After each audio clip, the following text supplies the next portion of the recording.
Welcome to more creative films.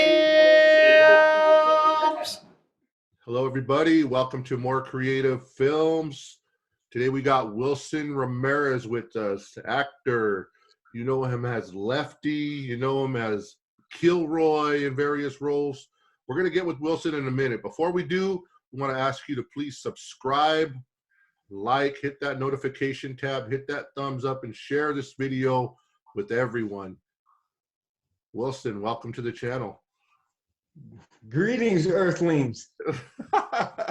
All the way from Georgia. Yeah. Wilson was originally from Dover, New Jersey, came over here, Jersey. But recently he moved back to Georgia. We'll get into all that, but man, Wilson, how you doing over there, man? How's life treating you? I'm blessed, man. We're blessed to be alive, man. Everybody's good out here. Considering what's going on in the world right now, I mean, it's not bad, man. We're doing all right. I'm still working, so I'm grateful. Yeah, man. Yeah. So in a lot of your interviews, we've talked about your voyage from Dover, New Jersey, all the way to LA. So today we want to start with you drop in LA. You guys moved to LA. What year was it, and what was your first impressions of LA when you dropped in? 89-90, exactly 89-90, the new year. Me and my mom drove in with a small little U-Haul truck on my dad's 85 Chevrolet Caprice. Drove in, we touched down in West Covina. And my first impressions was, it was nice, man. California was different, palm trees, and I saw some palm trees in Texas, and when I lived out there. Pennsylvania is where I had graduated, and I came out to LA. But first impression was nice, man, real nice, man. And then the gang life was abundant, Yeah, man. I mean, West Covina is very nice, but about 20 minutes west, Boyle Heights and the area you would run around, that's a little different. And what was the things that you seen that set you off into that bad path, man? I mean, but honestly, the bad path was, I just wanted to be somebody. I wanted to be accepted for some reason in my life. There was an empty void, wanted to be accepted, man. And I always hung with the tough crowd, or hung with the I guess the alleged in crowd, and lady lovers back in Jersey, and Divine Crew, McAllen, and in baseball and football, or baseball and basketball in high school. And then when I got out to LA, just wanting to fit in, man. And got into I mean, when I saw colors, I tell them all my interviews, I saw colors and I was like, that's sick, but I'm never going to go to LA. And then my dad was like, hey, we're going to LA. And I was just like, whoa, you know what I mean? So. Yeah. And I know like what neighborhood you ended up initially joining. I mean, you don't have to say it, but I'm just saying, like, talking about colors, it was one of the most notorious neighborhoods around in LA. And how did you get affiliated in that, Well, when I was working security in a children's hospital, I met a friend named Penguin. We're still friends today. And then I met his brothers and stuff after that. But he was like, hey man, come to the neighborhood, come check it out. We on this, live right here, right next to General Hospital, and one thing led to another, man. And then I got affiliated with them, got affiliated with the neighborhood, outskirts of it, and so we went over there to Ricardo Street. And then my friend Cisco took me, not too long after that, it took me over the little hill, and in the little basin there was the projects and stuff. And so I got affiliated over there, and one thing led to another, man. And it just was just like, I don't know, man, it was just like surreal. It was surreal, man. It was just enticing, and everything was just like, like everything was coming at you, and everything was good, and everything was great. And it just, everything flowed, and it just, I don't know, man, it's like a vacuum, it sucked you in. Yeah, those are some crazy years too. When you talk about that time frame that you're involved, you know, what kind of music were you listening to back then? I mean, I was listening to like, man, at that time it was like EPMD. We're still listening to a lot of East Coast rap. You know, it started in Eazy-E and everything started going in as well. I mean, there was some of the guys before Eazy-E and stuff, but you know, that was in the mix. But like, you know, those guys in Cypress Hill started to come in. I forget what year that was, but everything started to kind of come in around that time in the 90s and stuff. West Coast started getting real centered with what they was doing. So a lot of gangster rap, and you know what I'm saying? But it was still a lot of hip hop too. It was still that hip hop scene that I was still involved in, and it was still, you know, everybody liked it. So it was just hip hop and gangster West Coast music. Yeah, so you've seen that whole change because you came from the East Coast. So you grew up around all the OG rappers back then, and then to see it change and all the West Coast coming up, that was about the time you came over. Yeah. But I want to get onto some other stuff really quickly. We're mainly here to talk about your acting career. If I could ask you one story crazy that you've seen growing up in the hood, what's the craziest story you got? The craziest story I seen coming up in the neighborhood that I was at in LA? Yeah. Oh man. Craziest one. Well, I tell you this, I'm not gonna say names, but I remember one time we was walking in the hood, and supposedly it's an Indian burial ground. You know what I'm saying? It was on there. I don't know how true that is, but that's what I was told and stuff. And I remember one time we was out there running, you know, in the dark, you know, late at night and stuff, and there was one of our friends, older cat, was looked like he was possessed, bro. I mean, his body was moving in ways that I was like, yo, what's up with and they were like, nah, come on, let's go over here. And I was just like, but wait a minute, look at me. But that was the creepiest thing I ever saw, man. You know, and the scare. I mean, violence and stuff. Yeah, I seen that, but that was weird, bro. I mean, I was like, yo, he's not. Something's not right, you know. Yeah, so that was the weirdest thing I ever saw in the Jets. Man, so I gotta bring this up, bro. You got into the music industry too with the Latin Bomb Squad. Man, you were pretty much a gangster rapper, a West Coast rapper, I would say. Man, tell us, how did you get into that? How did I get into rap music, or how did I get into personally, like with the Latin Bomb Squad and all that?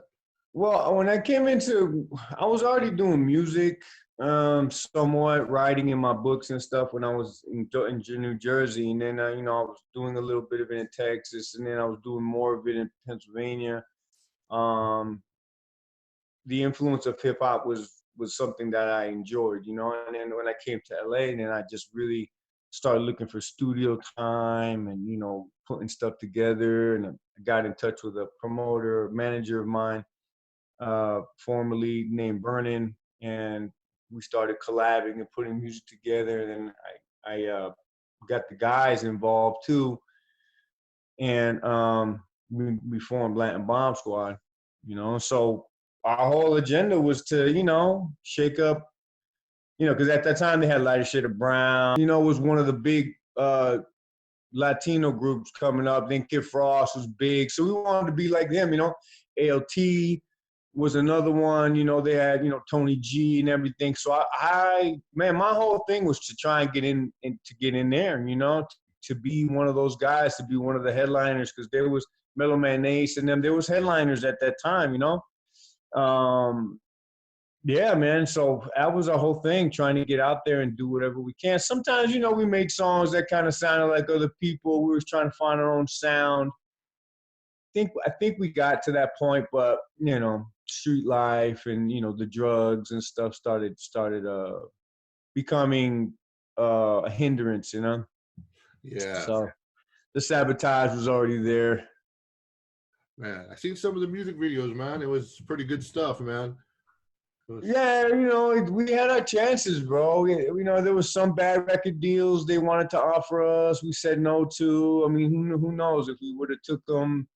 It wasn't meant to be, you know, because we wasn't really getting offered anything at the time. You know, it might have got our names out there, but I don't know if it would have done anything for us.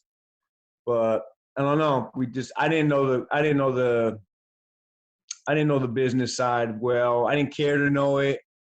You know what I'm saying? I'm like an actor. You know, I like to be doing things, and all that other business stuff is very something people should be involved in. You know, firsthand. And when you don't do that, and you're missing, you're gonna be left in the dust. You know. Cool, man. And then take us through the steps that got you into the film industry. The film industry. Well, I mean, yeah, I mean, I stopped doing music because I was just causing huge problems in my marriage, huge problems in my family life, period. So I took about a year off. Now I got the itch to want to do something, and so my friends were doing Sons of Anarchy. They were doing background. They had their lowrider cars. Technique Car Club had their lowrider cars in the show, and so I asked one of the guys. Oh, I'm sorry, looking back. I asked one of the guys, if, you know, hey man, let me get on Sons of Anarchy, you know? So just like that, they say, yeah, come on, get in. I got in, met some cool cats, you know. I met you know, the father of Sons of Anarchy, Perlman. I met Jax. I met the guy who was like the main guy from the 19th Street Black Gang and stuff like that. Took pictures with them, and I said, you know what, this is something I might want to do, you know. So I started looking for an acting coach and found one, and started my journey there. As you're starting now, you got the itch. You're getting into your acting career. What was the best advice you ever got from an actor, and who was it? It was Emilio Rivera. He's always has door open for a lot of actors, not just me. I know that when I was asking my friends for Sons of Anarchy, I got the nerve to Facebook message him, and he told me, you know, just whatever you do, you know, you're there already. You're putting your work in. Just don't quit. So I always took that, and I give it to the younger guys. I tell them the same thing, that they're already there. Don't quit, because, you know, there's a lot of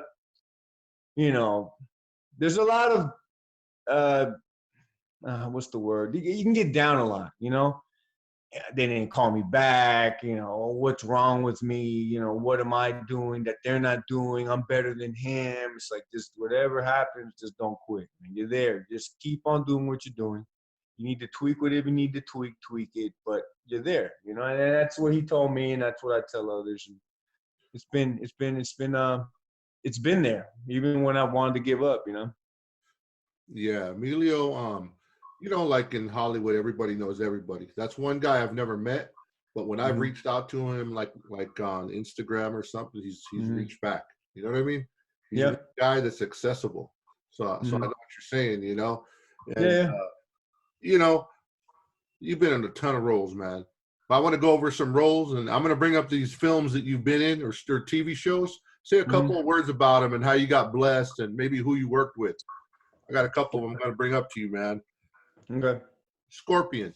It was like my first big show I ever did. Actually, I just got with Laura, my manager, and that was the first one she ever sent me on. I did the audition, and it was literally like bang, bang. It was like, you just got booked. She was yelling and screaming on the phone. I was like, wow, this is a good marriage, you know, like it's a good connection. It just like, it would just happen, you know. And I met, oh God, what's his name? The guy from Sons of Anarchy, man. Patrick, he was on the Terminator, the cop. So I met him. He was on there. Met some new up and coming stars on Scorpion. I forgot their names, but those guys were there too. All right, next one. This is a show I love, man, and I know like maybe a lot of people don't know it, but this is one of my favorite shows to watch just when I'm chilling. Adam ruins everything, man. Oh, that was a pretty cool show, man. Yeah, I forget how I got that. Oh, I went in to the casting director, and I was all suited and booted, just like I was in the show. And I made an impression, man. The girls are all big-eyed. That was kind of a cool one. You know, it's kind of cool when casting directors get all like, "Oh yeah, wow," you know. Or I did Lucifer. They did the same thing. I did my scene, and they were like, "You want to do it again?" I was like, "You want me to do it again?" I was like, "No, that was great," you know. And usually, it's all, you never know with casting directors, but it just, you could tell they was excited about me being in, what I came in for. And then I met, the guy from Adam Ruins Everything, and met some other people. That was a fun show. How was he, man? Was he cool? He's good people, man. He even gave me some tips, there was some things I wasn't hitting my mark on, some things, and he helped me, work through some stuff. I mean, it's always good to have an open mind, I mean, you don't know everything, and I'm happy that I'm able to take people's information and just like, run with it and stuff, and give them what they want, That little short that you did. Tell me about that. Which one? I know we got Then I'll Rest. Then I'll Rest. It was a fighting movie. I always wanted to do a Rocky type movie. I got to work with a lot of cool people, man. I extended my hand out, and they grabbed it. Anthony Fernandez, Johnny Alexander, and Ken Black, who produced it. Anthony Gilardi, who's my coach, who directed it, and Luis Garcia, who was like behind the scenes, but he's a comedian up and coming, and he's mad funny. Who else? Stewart. I hope Stewart's doing well. I haven't spoke to him in a minute, but he played my son. Man, Daryl Dillard, played the referee. Just a lot of people, a lot of my classmates came involved. And shout out to Charlie Perez. He Capital Punishment. He actually, gave us the gym for the whole day, and gave us mad love. I'll leave it at that. And it's just, everybody part of that was something very near and dear to me, man. Even the guy who did the score, can't remember his name, I'm sorry, but everything was out of love, man, and it turned out to be great. You know what I'm saying? There's some kinks, things I wish I would have done different, but ultimately that was the first thing I ever wrote and actually filmed. So, man, I mean, talk about talent. I mean, Anthony Gilardi, what a well-known acting school he got. I got friends in there right now, dude, and thanks to you, our films, you brought in people like Luis Garcia, and then man, you brought up Anthony Fernandez, man. What a great actor he is, man. Just very cool, man, in this industry. He's a very good friend, man. Anthony's real. We share a lot of good moments together on and off camera, and I always wish the best for that guy, man. Yeah, and the next one, Agents of the Shield. Agents of the Shield was cool, man. I was up against a couple people, and Gueteyesca and some name guys that I saw that day, and I don't know, man. I did something to the casting director that day. I felt good about what I did, and they called me right away. And it was funny. I was going to a couple auditions, and it was another audition I was going for called Bright. I didn't.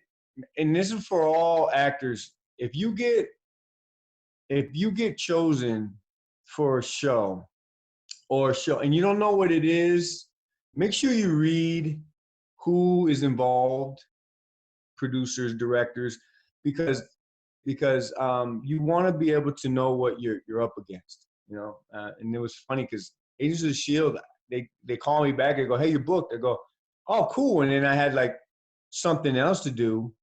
And it was for Bright, and I didn't give it enough attention, and it was a big movie with David Ayer. But anyway, so always, if you don't want to do it, don't do it. But if you're going to do it, research. It's something that Anthony always told me. I don't know, I've just so much stuff going on, audition after it was audition on top of auditions, and it was a blessing, but at the same time, you gotta sort the stuff out. But Agents of the Shield was fun, man. agency. It was fast too, man. They had cameras everywhere, so they was taking one shot and they was getting shots from every angle. So I was done in 4 hours. 4 hours. Usually it's a whole day. It was done in 4 hours, man. So it was Cool, it was a good man. shoot. That's cool. Yeah. Here's a fun one. Avenger the Crows. You got to be in there with Lou Diamond Phillips, Danny Trejo, Yeah. Mariano Mendoza, Emilio Rivera. I mean, that Mhm. was just a lot of raza right there, man. Tell us Yeah. about that. Well, Michael Flores gave me the green light for that, man. He said he had a part for me, and you know, I was grateful. I was going through tough times. I feel like I'm going through tough times all the time, but he's helped me out with a little bit of cash, man. And you know, I got to put I got to put some lead in you know, Lou Diamond for a little bit, Yes. you know, let him know where he was at. And it was good, man. It was good stuff, you know, and hung out with some people. It's always fun to be on set. Hey, speaking of that, so, you know, I don't want to give away too much of the movie, but like he said, he got to take out Lou Diamond Phillips in there. He's like, hey, you ain't a Chicano, you're a Filipino. No. But just on that, how do you feel about, you know, Lou Diamond Phillips? He's a good dude, but how do you feel about like Lou Diamond Phillips and others getting the roles that could easily have gone to, you know, Hispanic? Oh, yeah. I talked to someone else about that one day. I mean, I tell you what, man, I'll be the first one to tell you, I don't got a great Rasa voice. You know, my voice is not the best when it comes to talking Spanglish or having a little accent. If someone else can do it better, if my brown brothers can't come correct and someone can get it, I mean, that I'm just saying. You know what I'm saying? If I'm perfectly capable, then you should look at me and the dozen others that can do the job. But if it's a lot that goes into it too, man. You know, it's a lot of you know who knows who and who knows.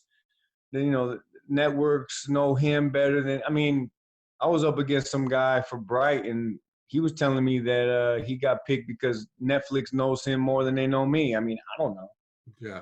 You know what I'm saying? So it's like you can't. At the end of the day, you do the best you can, and if they choose to pick, now if it's like a guy who looks like me, you know, or you, I get it. But if it's like, say, you know, oh, it's an Asian character and a white woman's playing it, or it's a Mexican character and a black man's playing it. You know, I mean, there's been some way out, you know, character choices for certain characters, and that's where I kind of like draw the line where like that's not cool. Yeah. But if they can get it, man. I mean, you know what I'm saying? Yeah. Yeah. Yeah, I mean, there's no hate. Like on my end, there's no hate. If they got it, they got it. But like being in the industry and you know, like we all know a lot of the people in Hollywood, bro, and there's so many Latin actors. I mean, I'm talking hundreds of thousands of actors and going to acting school and doing good. Like for them not to look in and choose somebody is kind of like, we're here. This used to be Mexico, bro. There's not a lack of actors for them to choose from. So I don't hate, but I just see like there's kind of like is a bias, I think, in Hollywood, man, where they're not choosing sometimes. But it's changing, Wilson. Don't you agree? I mean, it's changing, bro. I mean, look at All American. I was looking at All American. I was like, wow, that's a great show, man. But it's an all black cast. I'm like, is there any Mexicans there? Right. No. Right. I can get mad about that, but I don't. And it's like, cause they've been doing it for a long time too. I mean, you know what I'm saying? It's like we got gentrified. Shout out to Brenda and to JJ Soria and all those guys that made gentrified. You know, Scar is on it. Scar's star just shot up. And I told him, and I'm not bragging, I told that brother, stay on it and get into acting and learn the craft. I don't know if he did, but he's very popular and he did what he had to do in those scenes. Shout out to Mike G too, you know what I'm saying? So we do have shows that center around us, and we got the right people in place there that we're doing great things. Yeah. But overall, I get it. But I mean, that's like everywhere, bro. I mean, as long as there's thousands of Latinos that don't get auditions, just like whites, just like blacks, just like Asians. So when you get an audition, be grateful, right? So I think if you look at it in that perspective, you have to understand, man. It's like, you know what? Be grateful that you get some things, because some people don't get anything, you know? Yep. So, but I totally get where you're coming from with that. Yeah, man. Yeah. NCIS. And you gotta create. You gotta, like you guys are doing, you gotta create. I agree, right? bro. You gotta create your own shows. You want something different, then you gotta have a voice, and you gotta be able to say, okay, I'm gonna put the pen to the pad, and I'm gonna write, or I'm gonna type, and I'm gonna prove to them that, and I'm gonna create, and I'm gonna cast, and I'm gonna put. There's so much platforms we can do. YouTube, you know, on demand. You know, Mariano Big Dog, he's doing like, you know, kung fu show movies. He's doing documentaries. He's not. I mean, you know, and I appreciate him. He's doing what he wants to do, because he's not going to pigeonhole himself into something, because he already knows that 9 times out of 10 he might not get cast because of whatever. Yeah. You know what I'm saying? I love that, brother. You know what? That's a good point, man. And me and you were on the Felipe Esparza What's Up Fool podcast. Remember when we did that show? And he did the same thing, man. He wasn't getting picked up. So what did he do? He shot his special himself. You know what I mean? Right. And then Shot look at, he's coming back and giving guys like us, putting them on a show to help us out, you know? Yeah. So, shout out to Felipe, man, you know, Ball Heights resident. And it's like the same thing, man. It's about just not meeting the challenge, not having fear. You're going to have fear. People always say it's no fear. You're going to have some kind of fear, but you always got to push it behind you, you know, and keep going forward and stuff. That's the main thing. Yeah. And to make it clear for all you guys watching, what he's saying is, you know, if you're not getting picked up, create your own content. You create your own content. There's ways now. We could put it straight up to Amazon. You know, it doesn't have to be Hulu or Netflix. There's so many ways for us to get our movies out now. Do it ourselves, you know, and show Hollywood that, you know what, we could do it too, just as good. Just as good, man. And NCIS. Oh yeah, that was one of my favorite ones. It's funny, man. I had done a play before that, and it's about who you know sometimes. And I say that because I did a play with my friend Paul Tully. Shout out to Paul, Jeremy Luke, and everybody that was involved. Marilyn Camacho, who directed us at that time. Some guy came out to see me. I didn't remember his name, but he said, "Hey man, you did a great job." And people coming up to us and stuff like that. I was like, "Yeah, thanks." So next thing you know, I had this audition for NCIS. So I go to Paramount, and I'm in the hallway, you know, pacing up and down, going over my lines. And the guy comes up to me, and I'm kind of in my head, and he's like, "What's up, man? How you doing?" I'm like, "Oh, I'm good. I'm good." He goes, "Yeah." So I saw the guy at the hallway, and he introduced himself, and he was like, "You know, man, you know, how you doing? You doing good?" I'm like, "Yeah, I'm fine." And he goes, "Well, I'm gonna go to the bathroom. I'll be back." And I was like, "Okay, I don't know who that was, whatever." So he comes back, and he goes, "You don't remember me, huh?" I go, "Nah, I don't mean to be rude, but I don't." And he's like, "Man, from the play, man, I saw you the other day. You did great." I go, "Thanks." He goes, "I'll see you in the rooms. You know, good luck." So I was like, and he went into the room where the casting director and them was. So when my turn came, I went up, and it was him and a bunch of people, and I did my scene. The next thing you know, I got booked. Wow. So, That's cool. you know what I'm saying? I mean, you know, and I got to work with, you know, Goldberg, you know what I'm saying, who's cool. And I got to work with my favorite rapper when I was young of all time, LL Cool J. That's awesome, man. Todd, and, you know, James Todd. And I was just like, man, this is great, man, you know, because those guys were, you know, LL was God to me, you know, it was just really surreal working with him and stuff.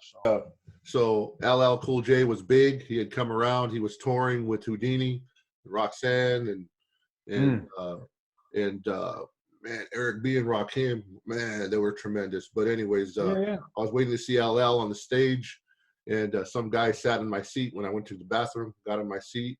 So I ended up socking him up. Fucking him up, and you know, he was a black dude. So then I got jumped on by all the black dudes, got beat down while Houdini was on stage. The music stopped. And, you know, it was just crazy, man. So we ended up getting thrown out because we were the only brown guys there. And anyways, we got to meet LL. It was kind of cool, man, because they roped off the area where he was going to come out. We ended up inside the roped off area, and I was all tore up and tossed up. But yeah, man. Yeah, he's a legend, man. He's a legend. Yeah. You know, like it or not, man. You know, some people hate on him, man. He's a legend, man. Some of it's radio, and man, he's just list goes on and on. Yeah. And I was just hearing a video by Ad Rock from the Beastie Boys. Ad Rock, yep. He was saying how he was working with Def Jam, I believe, at the time, and he had heard LL's demo, and he passed it on to the higher ups, and that's how they kind of found LL. Yeah. I don't know if it's true, but that's what he said. No, I believe it. That's about that time. Yeah, and Mayans. Tell us about the Mayans. I mean, Mayans has been a blessing, man. There's so many things I can say about it, man. I mean, I got like 5. I think 5 Anthony Gilardi alumni, you know, that is on the show, that put in mad work and got big roles. One of the guys is a big star right now. One's another rising star. He's like the heartthrob of the show. Angel, you know, Clayton Cardenas, shout out to him. Richard Cabral, Frankie Loyal, Michael Perez, and you know, and Rocco. Yeah, and then you know, all of them are great, man. All of them were great. It was so fun working with them. And then Creeper, you know, Raymond Lucero. All these guys, it's like a brotherhood, man. I am a Mayan, you know what I'm saying? Mike Beltran, the referee. I mean, I got to meet so many cool people, and so many people that I already knew that are cool, you know what I'm saying? So it's just, you know, and Elgin James, you know, the co-creator of Mayans, that guy was, you know, I know who you are, come here. And I'm just like, what? You know, he knows who I am. So it's kind of cool, you know what I'm saying? And I never got to meet Kurt Sutter. But you know, he wasn't on set, or was he on set? No, he wasn't on set. He was doing.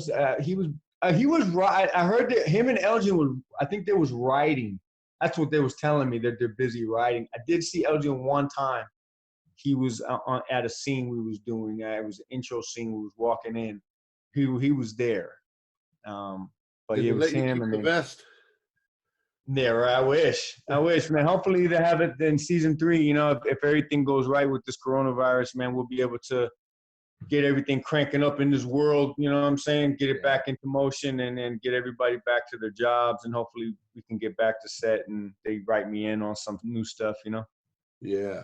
And really quick, we're almost winding down. We're almost getting to Kilroy, but before we get to Kilroy movie, you were on a Homeboy Industries film with Richard Cabral, man. Tell us about that. And speaking of that, Hector Verdugo, your homie, I'm going to be interviewing him next week for the interview too, so he'll be coming on. Cool. Tell us about that film with Richard Cabral. It was Bernice from the Streets to the Set. Right. I had met her during the Kilroy shoot, and at that time, I feel that the Latino actors weren't stepping up, or they wasn't ready yet. So she knew that I was ready, and she had called me to, you know, because she had got this invitation to get some people to go audition for this little you know, Homeboy Industries spec. So I went, and then I was there with a couple other guys, and I landed the part. You know what I'm saying? Now those guys, you know, from the Streets to the Set, they're taking it to another level, which is awesome. You know, they're not just doing the background work and saying I'm an actor. You know, they're doing the work. They're in the seats. They're learning about the craft. So when they do go out there, they're ready to perform, and they're not just Gangbanger 1, Gangbanger 2, Gangbanger 3. They're actually going to be, you know, doing some great work. I've seen some of them do character work, and it shows. So shout out to them for taking it a step above.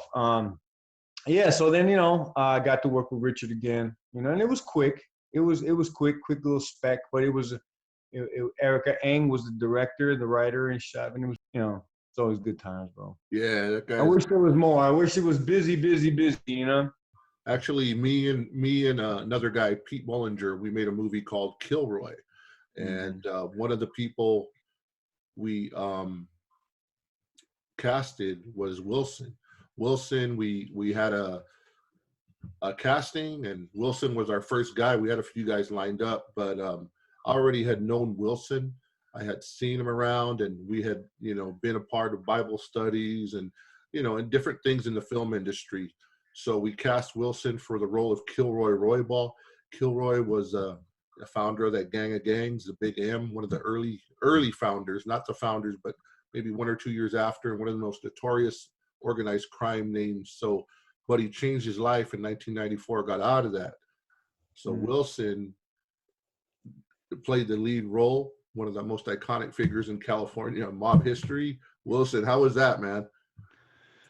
I mean, it was surreal, man. You know, I took it. I didn't take it lightly. I know it was a big deal. I actually looked up to Kilroy, just a fact of what. There was a time where I thought I wanted to be like that, you know, but it takes a whole lot of. You gotta be devoted to something like that. You know what I'm saying? I think anything like that takes a lot of devotion, loyalty, and a couple screws loose, you know? You know, and I just, you know, it's great being an actor, man, because then you can dive into something and be that person and create something that you're just not, you know, you're not. Can you hear me? Yeah. Okay, sorry. Yeah. And, you know, you can create something that you probably couldn't do, but in the acting world, you can be.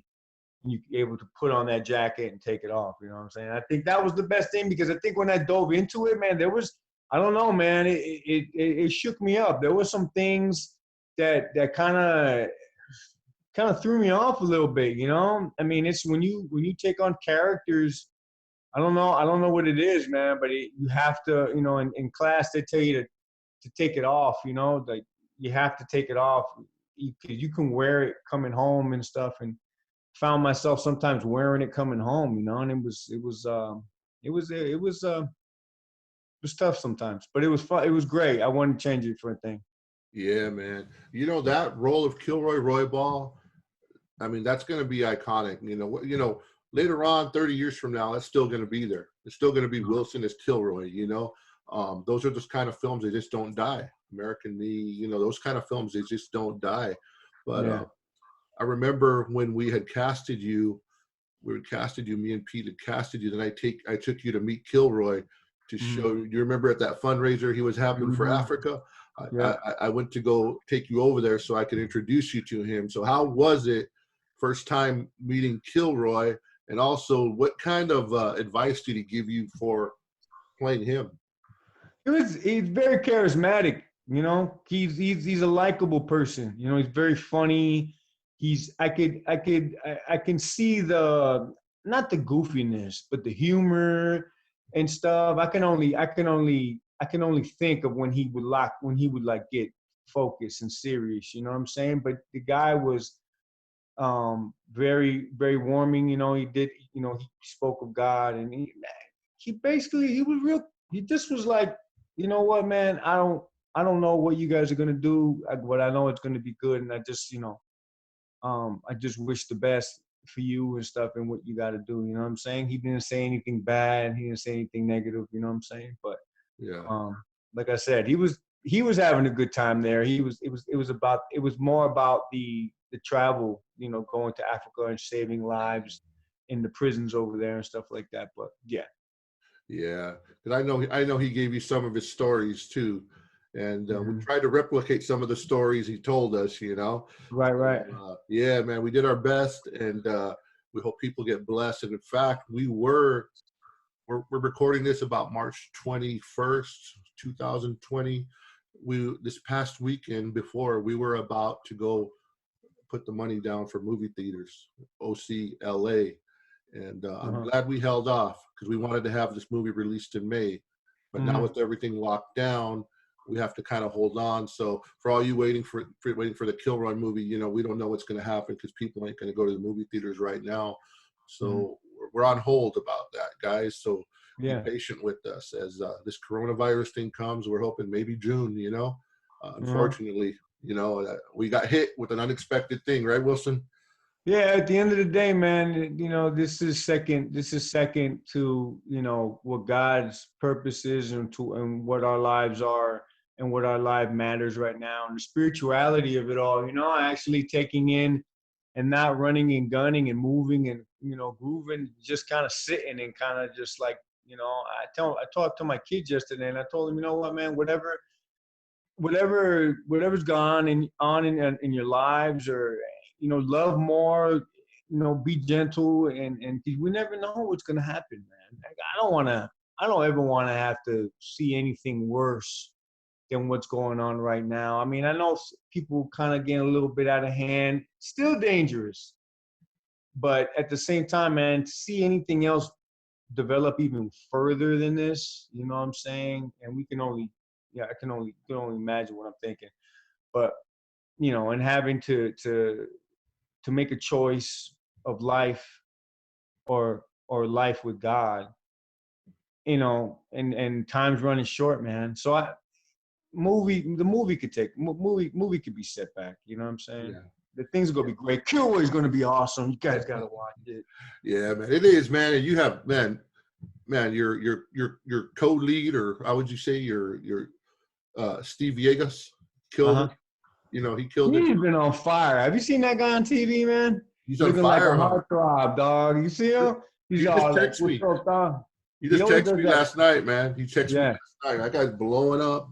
You got to interview him, man. You got that guy's. He's a good dude, man. You know, and he was at the going away party that we had. Yeah, you know, that you guys had for me. I'm still real grateful for that. And you know, he gave me a present, man. He gave me a present that day, man. And I just was like, you know what, Steve's a good dude, man. He's one of the good ones, Wilson. In an industry full of backstabbers and everything, man, he's one of the good ones, bro. He is, bro. And I remember him on Bright, bro. It was so funny, man. And I hope he don't say nothing bad. But it's nothing bad. But I remember that brother was trying to book a role, man. We were doing background. He was trying to book a role. He's going over his lines. He's telling us, you know, what's expected with this one audition. And I just remember him like you know what I'm saying, like really trying to just, you know, like, man, this really gotta happen for me, you know. And we talked about some stuff and trials that's going on in his life. And now look at him, man. He's like, he did deputy. I think it was like 2 nights back to back. He did On My Block, and then he goes, oh, since you guys are done with that, do deputy. I'll go check him out. He's on like 2-3 things now. I'm like, that's awesome, you know. So, you know, patience, man, patience, and just, you know, just keeping up with what you need to do with yourself, you know. Couldn't happen to a better guy, man. Yeah, man. We're going towards the end, Wilson. I'm gonna throw some names at you, bro, and I want you to give me a couple words. Whatever you want to say, positive or negative. And I know it'll be positive because you're a positive guy. But oh man, don't do this to me, man. Kobe Bryant. Kobe Bryant, legend. Yeah. Danny Trejo. Softy. It's just something. I don't know him personally. It seems like a good dude to me. Yeah, man. LL Cool J. Top notch. Good dude. Kilroy Roybal. He's a great man to me. Emilio Rivera. The Godfather, man. The Godfather. Jesus Christ. The one and only, bro. All right. This next one is going to be or. You have to choose one. Black or white. So it's either like Coke or Pepsi. So you get the idea. De Niro or Pacino? Oh, De Niro, bro. De Niro. Pacino, I love. De Niro. De Niro. Yo, De Niro. Yeah. What? Both legends, huh? Oh, yeah. All right, here's a controversial one, bro. Tupac or Biggie? Biggie. I just like the flow, man. The flow, his flow is ridiculous. In general, breaking or popping? Poppy. I'm a pop. I'm a popper. Yeah. I'm a popper. Your East Coast friends are going to get mad about that one. Acting school or no acting school? Acting school, very important. In and Out or Five Guys? In and out. Wilson, got two more Sure. questions for you, bro. Okay. You've now moved to Georgia. Mm-hmm. You felt God led you over there, and you know everything in California is so expensive, man. How do you navigate, you know, acting with the hub being Hollywood, I guess, Mm-hmm. but Georgia got its own little hub. Mm-hmm. Someone watching like across the United States, like, man, how do you do acting and still stay relevant in LA or New York, or you know, how do you still get involved in acting being over there in Georgia? Well, I think research is key. You know, I dove into some spots. There's a place called Drama Inc., where they have acting class, kind of like Anthony Gilardi type school. Frat Pack is another place. You get there's a lot of self-tape auditions here. So, and I'm not a self-tape kind of guy. So, actually, they are a good place to go. I actually was getting a lot of auditions lately. I just if you want something bad enough, you're gonna find a way, you know. And like I said, I didn't want to leave LA, but LA was not the choice. I mean, LA chose for me, you know, or California chose for me. It's not for the people. It doesn't. It's more about money. It's more about greed. And unfortunately, I chose my family. I had to take a step back. You know, we had to focus on God. And so yeah, I think if you want something bad enough, man, you're gonna do what you can. It doesn't matter where you live. You know what I'm saying? But Atlanta is a big hub now too. It's just getting yourself in here now, letting the casting directors know who you are here too. You know, so you have to have patience, and you can't get frustrated. Now, last question. Mm-hmm. Advice for all those actors coming up. What's the best advice you could give them? Best advice, man. I guess the best advice is you had a helping hand, you make sure you help the next man. You know, and stay humble and don't think you're better than anybody else. You know, I mean, be proud of what you can accomplish, what you can do in front of the camera. You know, and nobody else can take that away from you. You know that you got that when it comes to that. That's your craft. That's your art.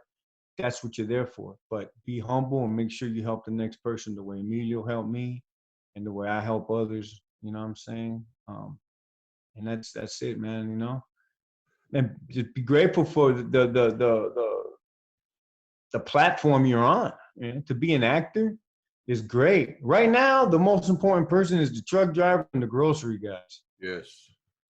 Back in the day, you know, I mean, just about a couple of weeks ago, they're like, oh, wow, you're an actor, you know? Now it's like, actor's not as important. So be grateful, man. That platform is great once it comes back, you know? You know what? When I asked you to speak on a few people, I forgot one name, bro. Johnny Munoz. Johnny Munoz, man, Gun. I know him as Gun, bro. That's Gun because he used to have these guns. And Johnny is a character, man. Johnny, you know, Johnny is going to be an actor. He got himself, I don't know how he got himself into acting, but he got himself in. And I love that guy, man. He was there with Penguin and everybody. He was in the mix. He was there in Ricardo Street with everybody. Whenever I interview, a lot of us know each other. So whenever I interview guys, a lot of us know Johnny. So it's just a funny thing. It always brings a smile to everybody's face, man. And we always pick on Johnny. So it's good, man. But good people, man. Nuts.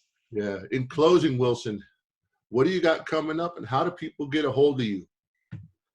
You know, as the world turns, I'm trying to get more and more away from social media. I know it's not what my agents want, but I'm getting kind of tired of it and stuff like that, and it's just not important. It takes a lot of my time. Um, right now, I guess Kilroy is the biggest thing coming up right now. I've had a lot of auditions for a lot of different things. No callbacks yet, but you know, that's how it goes. That's the nature of the beast.